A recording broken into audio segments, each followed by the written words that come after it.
কি বললো জাস্টিস?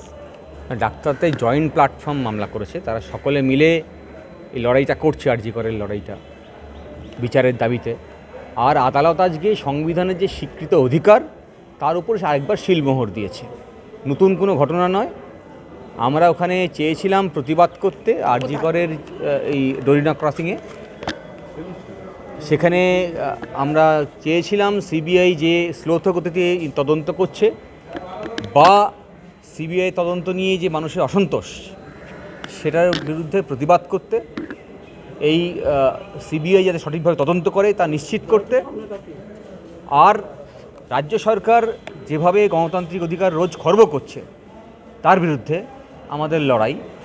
আর খুব স্বাভাবিকভাবেই পুলিশ আমাদের এই প্রতিবাদে বাধা দেওয়ার চেষ্টা করছে, যার জন্যে পারমিশন রিফিউজ করে, তার বিরুদ্ধে আমরা আদালতে আসি। আদালত আজকে আবার একটা নির্দেশ দিল পুলিশের বিরুদ্ধে বলতে গেলে, তার কারণ আমাদেরকে আবার পারমিশন দিয়েছে ওইখানে প্রতিবাদ করা। এই আপনার কবে থেকে কবে অবধি করবেন? আজকে থেকে শুরু হবে 26 তারিখ পর্যন্ত। দিনরাত মেজারমেন্ট দেওয়া হয়েছে কারণ আমরা পাবলিক ইনকনভিনিয়েন্স চাই না। আমরা বলেছি যে আমরা জনগণকে সঙ্গে নিয়েই প্রতিবাদে সামিল হব, আর পুলিশ চাইছে তারা অপরাধীদেরকে সঙ্গে নিয়ে প্রশাসন চালাবে। লড়াইটা অপরাধীদের বিরুদ্ধে সাধারণ মানুষের, সেই লড়াইয়ে আমরা সবাই সামিল হচ্ছি। ঠিক, আজকে কখন থেকে? এখন থেকেই শুরু হবে।